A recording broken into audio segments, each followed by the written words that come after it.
Currently it's day 31, walking down the LA Aqueduct. Gonna record a bonus video. Ooh, exciting. Because not only did someone watch one of my silly videos, but they asked a question. They were curious about what gear I had with me on the trail. Gear videos from hikers are very, very popular. I'm not really into them. I am a little bit, I guess, maybe curiosity, but I think too many people look at gear videos or online resources and decide what equipment they're going to use without ever trying it. So I have a little caveat about that. You know, hiking out here, I feel like half the hikers, the majority of the hikers, most of the hikers are just carrying whatever was in the top one or two on the halfway anywhere list of cool PCT stuff to have. So a lot of hyperlight packs, a lot of Durston tents. If it works for you, great. But what I find is a lot of people get equipment, they don't know what they're getting into, and they get tired of being uncomfortable and doing hiker chores. So that said, caveat aside, gear I have with me is all stuff I've hiked with before. It's all had miles on it. And yeah, let's start.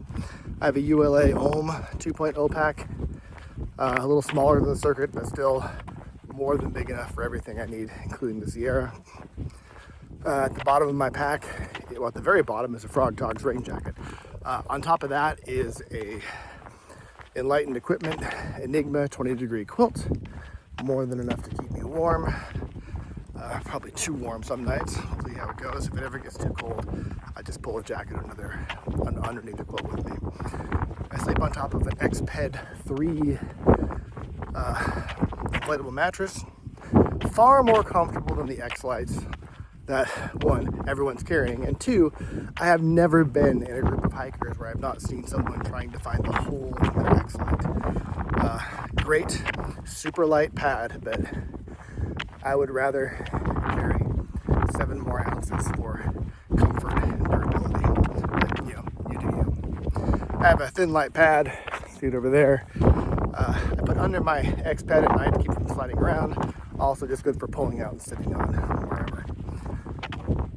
Tent is a Z-Packs duplex. I also use a tent pole kit for that, so I don't have to use my trekking poles to hold it up. It makes it incredibly more versatile in where I can set it up. And for the desert, much stronger in the wind. That's the big three. Cooking, I have an MSR pocket rocket stove that I use most nights. I also have a Talenti cold soak container, Talenti ice cream container I use for cold soaking, mostly for oatmeal, sometimes for other things, depending on what sort of dried food I find in the store.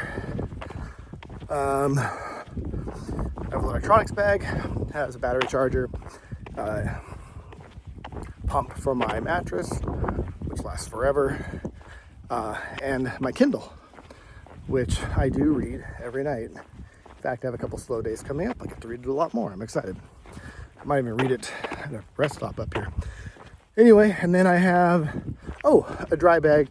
Has my spare clothes, extra pair of socks, extra pair of underwear, Mountain Hardwear, hollow fleece, super light sweater, and Mountain Hardwear Ghost Whisperer jacket, and a buff that I haven't used yet for anything other than a pillowcase for my dry bag, which becomes my pillow at night.